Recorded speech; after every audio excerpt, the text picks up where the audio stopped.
La triple transformation, troisième lecture.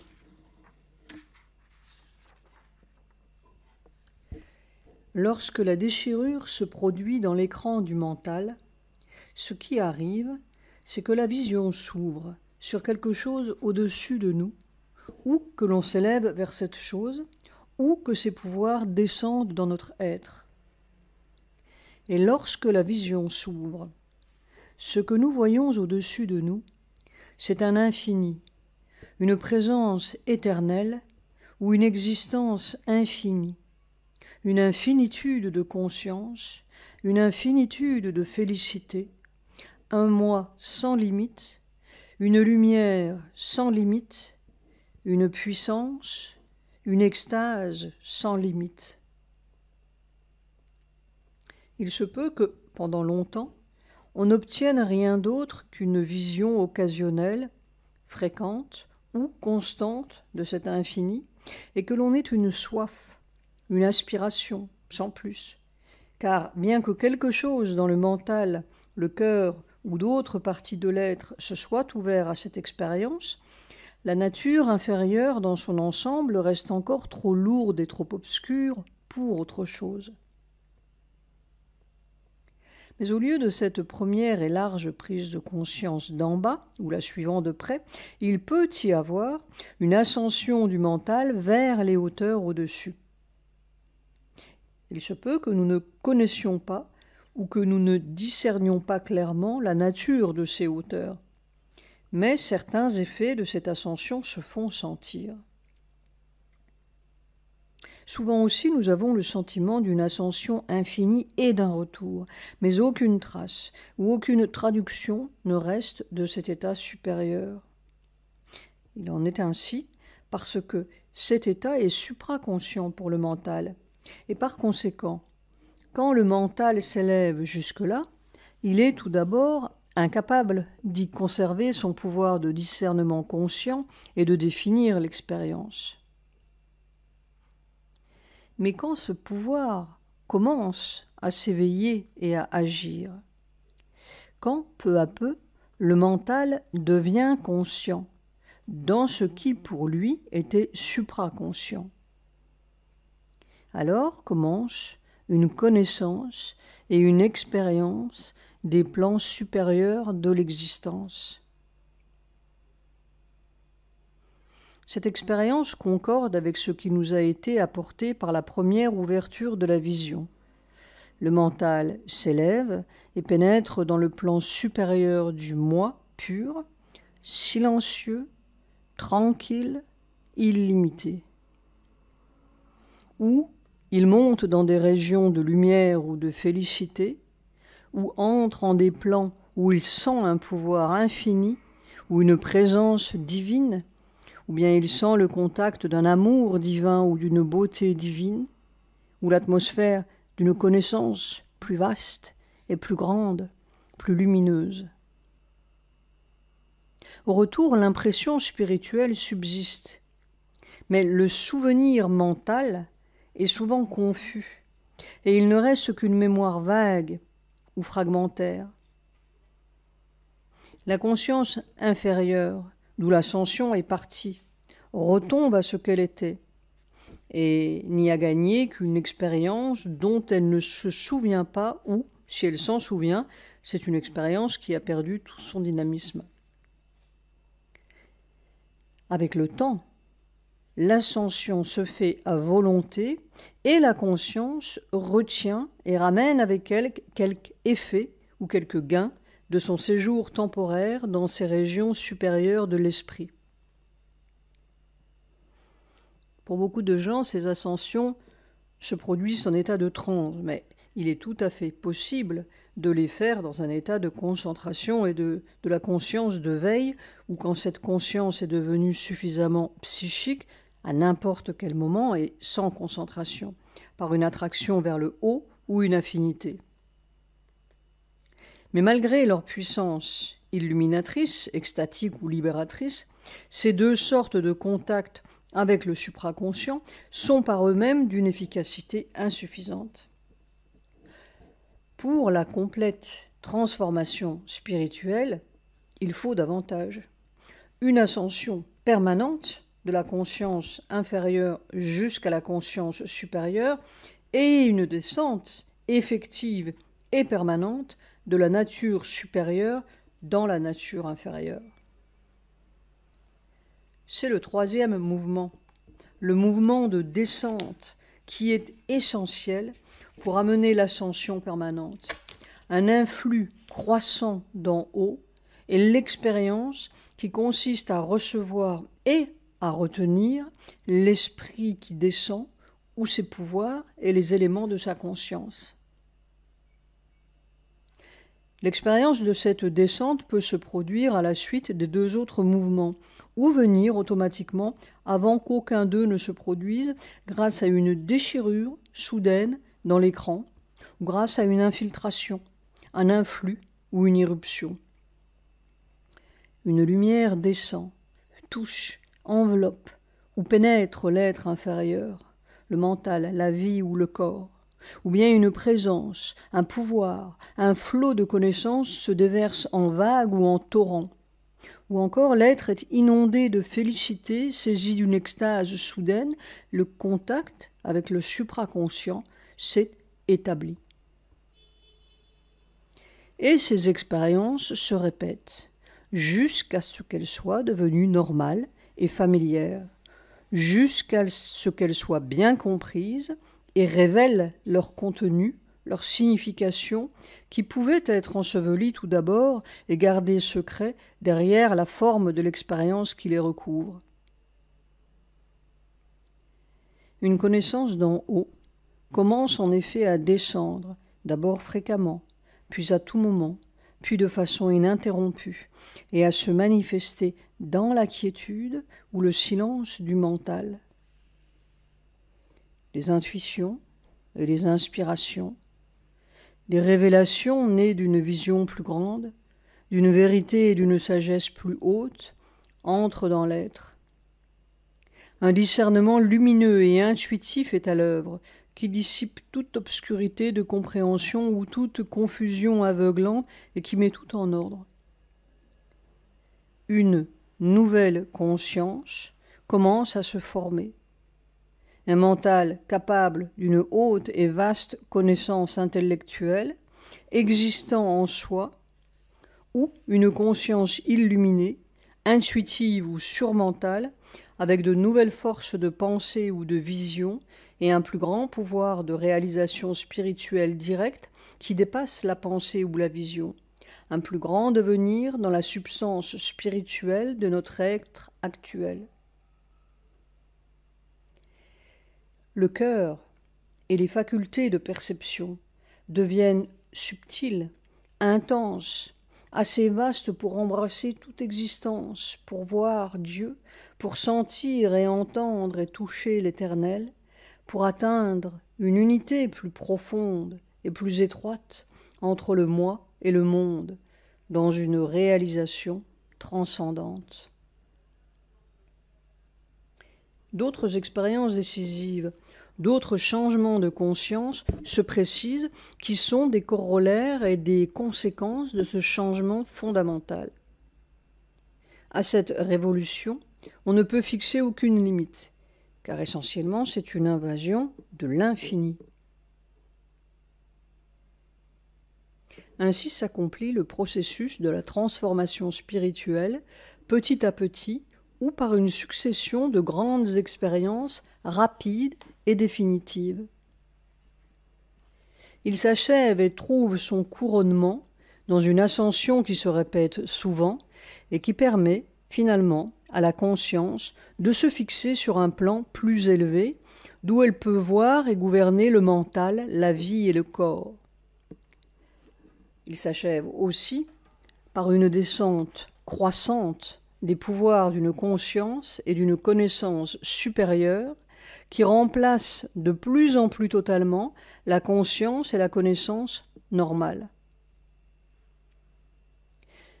Une lumière et une puissance, une connaissance et une force se font sentir, qui prennent d'abord possession du mental et le remanient, puis de la partie vitale, et la remodèle. Finalement, de la petite conscience physique, et lui enlève sa petitesse pour la rendre vaste et plastique et même infinie. Car cette nouvelle conscience est elle-même infinie par nature. Elle nous apporte le sens, la perception spirituelle permanente de l'infini et de l'éternel, en même temps qu'une grande ampleur dans notre nature et la rupture de ses limitations. L'immortalité n'est plus une croyance ou une expérience, elle devient une perception normale de l'être. La présence intime de l'être divin, son empire sur le monde, sur nous-mêmes et les parties diverses de notre nature, sa force à l'œuvre en nous et partout, la paix de l'infini, la joie de l'infini, sont alors concrètes et constantes dans l'être. Dans tout ce que l'on voit, dans toutes les formes, on perçoit l'éternel, la réalité. On l'entend dans tous les sons, dans tous les contacts on le sent. Il n'y a rien d'autre que ces formes, ces personnalités et ces manifestations. Une étreinte qui embrasse toute existence, la joie ou l'adoration du cœur, l'unité de l'esprit sont devenues des réalités permanentes. La conscience de la créature mentale se change ou s'est déjà entièrement changée en la conscience de l'être spirituel. Telle est la seconde des trois transformations, unissant l'existence manifestée à ce qui est au-dessus d'elle. Elle est l'échelon intermédiaire, la transition décisive de la nature humaine dans son évolution spirituelle.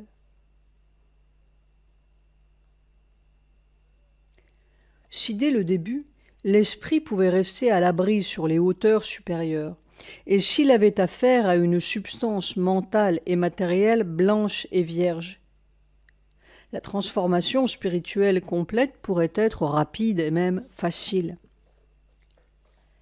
Mais le processus réel de la nature est plus difficile. La logique de ces mouvements est plus complexe, plus embrouillée et plus sinueuse, plus intégrale. La nature accepte toutes les données de la tâche qu'elle s'est fixée et ne se satisfait pas d'un triomphe sommaire sur ses propres complexités. Chaque partie de notre être doit être prise avec sa nature et son caractère propre, avec toutes les empreintes et tous les signes du passé encore présents en elle. Chaque partie, chaque mouvement, le plus infime, doit être ou détruit et remplacé s'il est impropre, ou, s'il en est capable, transmué en la vérité de l'être supérieur. Si le changement psychique est complet, ceci peut se faire par un processus sans douleur, encore que le programme soit long et scrupuleux et le progrès mesuré. Sinon, il faut se contenter d'un résultat partiel. Mais si le scrupule de perfection et la soif de l'esprit sont insatiables, on doit consentir à un combat difficile, souvent pénible et apparemment interminable. Car généralement la conscience ne s'élève pas jusqu'au sommet, sauf à ses plus hauts moments. Elle reste au niveau mental et reçoit ce qui descend d'en haut.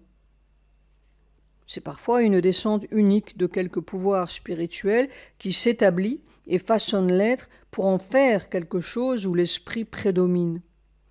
Ou parfois, c'est une succession de descentes qui lui apporte de plus en plus le statut spirituel et son dynamisme. Mais à moins qu'on ne vive sur le plus haut sommet atteint, il ne peut se produire de changement plus complet ou intégral. si la mutation psychique n'a pas eu lieu, si l'on a fait descendre les forces supérieures de façon prématurée, leur contact peut être trop intense pour les matériaux défectueux et impurs de la nature, et leur sort immédiat peut être celui de la jarre mal cuite dont parle le Veda, qui ne pouvait retenir le soma, le breuvage divin.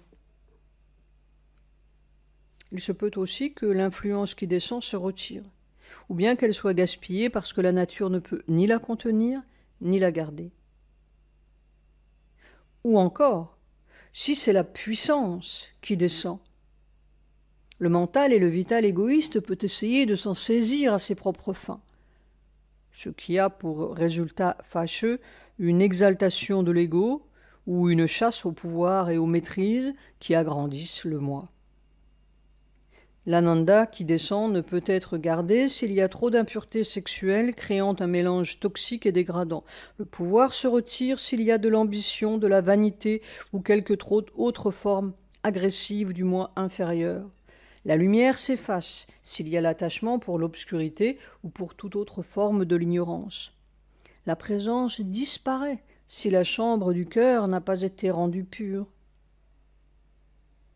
Ou bien, quelque force antidivine peut essayer de se saisir non du pouvoir lui-même, car il se retire, mais de la force qui en résulte et qu'il a laissée derrière lui dans l'instrument afin de s'en servir pour les fins de l'adversaire. Même si aucune de ces fautes, aucune de ces erreurs désastreuses ne se produisait, les nombreux défauts de réception et les imperfections de l'instrument empêcheraient encore la transformation. Le pouvoir doit venir de façon intermittente et entre-temps travailler derrière le voile ou se réserver pendant les longues périodes d'obscure assimilation ou de préparation des parties récalcitrantes de la nature. La lumière doit travailler dans l'obscurité ou dans une demi-obscurité sur les régions qui, en nous, sont encore dans la nuit. À tout moment, le travail peut être arrêté, personnellement pour cette vie, parce que la nature n'est pas capable de recevoir ou d'assimiler davantage et qu'elle a atteint les limites de sa capacité actuelle. Ou parce que, bien que le mental soit prêt, le vital, placé devant le choix entre la vieille vie et la nouvelle, refuse. Et si le vital accepte, le corps peut se révéler trop faible, inapte ou défectueux pour supporter le changement nécessaire de la conscience et sa transformation dynamique. De plus, la nécessité d'opérer le changement séparément dans chaque partie de l'être selon sa nature et son caractère propre, oblige la conscience à descendre dans chacune d'elles tour à tour, et là, à agir suivant l'état et les possibilités qu'elle trouve.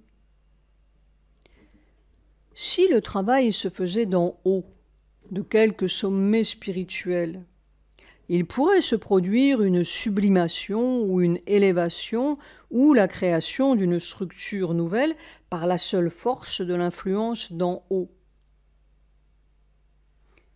Mais l'être inférieur pourrait aussi ne pas accepter ce changement sous prétexte qu'il n'est pas conforme à sa nature. Ce ne serait pas une croissance totale, une évolution intégrale, mais une formation partielle et imposée qui touche ou libère certaines parties de l'être, en étouffe d'autres ou les laisse telles qu'elles étaient. Une création extérieure à la nature normale et qui lui est imposée ne pourrait être durable dans sa totalité que tant que l'influence créatrice se maintient. Il est donc nécessaire que la conscience descende jusque dans les niveaux inférieurs. Mais de cette façon aussi, il est difficile au principe supérieur de manifester son plein pouvoir. Il se produit une altération, une dilution, une diminution qui prolonge l'imperfection et la limitation des résultats. La lumière d'une connaissance plus grande descend, mais elle se brouille et s'atténue. Sa signification est mal interprétée. Sa vérité se mélange à des erreurs mentales et vitales, ou bien la force et le pouvoir de réalisation ne sont pas à la mesure de la lumière. La lumière et le pouvoir du surmental agissant directement eux-mêmes et dans leur propre sphère est une chose. La même lumière agissant dans l'obscurité de la conscience physique et soumise à ces conditions est une chose toute différente. Et par suite de la dilution et du mélange, sa connaissance, sa force et ses effets sont très inférieurs. Il en résulte un pouvoir mutilé, un effet partiel ou un mouvement entravé. Telle est, en fait, la raison de la lenteur et de la difficulté de l'émergence de la conscience-force dans la nature. Le mental et la vie doivent en effet descendre dans la matière et s'adapter à ces conditions. Changer, diminués par l'obscurité et l'inertie résistante de la substance et de la force dans laquelle ils opèrent, ils ne sont pas capables de transformer complètement leurs matériaux et d'en faire un instrument approprié et une substance renouvelée, révélatrice de leur pouvoir réel et naturel. La conscience de la vie est incapable de réaliser dans l'existence matérielle la grandeur et la félicité de ces belles et puissantes impulsions. Son élan est insuffisant. Sa force de réalisation est inférieure à la vérité de ses conceptions. La forme trahit l'intuition de la vie, intuition que cette conscience porte en elle et qu'elle essaie d'exprimer dans les termes de l'être vivant. De son côté, le mental est impuissant à réaliser ces hautes idées dans le champ de la vie et de la matière sans diminution et compromis qui les dépouillent de leur divinité. La clarté de sa connaissance et de sa volonté n'est pas égalée par son pouvoir de modeler cette substance inférieure afin qu'elle lui obéisse et l'exprime. Au contraire, ses propres pouvoirs sont affectés, sa volonté est divisée, sa connaissance obscurcie et voilée par la trouble agitation de la vie et l'incompréhension de la matière. Ni la vie, ni le mental ne réussissent à convertir ou à perfectionner l'existence matérielle parce qu'en de telles conditions, ils ne peuvent parvenir à la plénitude de leur propre force. Ils ont besoin de faire appel à une puissance supérieure qui les libérera et les accomplira. Mais les pouvoirs supérieurs du mental spirituel, eux aussi, se voient frappés de la même impuissance quand ils descendent dans la vie et la matière. Ils ont beaucoup plus de possibilités. Ils peuvent accomplir un changement beaucoup plus lumineux, mais l'altération, la limitation subie par la conscience qui descend et sa disparité avec la force de réalisation qu'elle peut mentaliser et matérialiser sont là constamment. Et il en résulte une création amoindrie. Le changement ainsi accompli est souvent extraordinaire. Il se produit même quelque chose qui ressemble à une conversion totale, à un renversement de l'état de conscience et à une sublimation de ses mouvements. Mais ce changement n'est pas dynamiquement absolu. Seul le supramental peut descendre dans la vie et la matière sans perdre la plénitude de son pouvoir d'action. Car son action est toujours intrinsèque et automatique. Sa volonté égale sa connaissance, et le résultat est proportionné.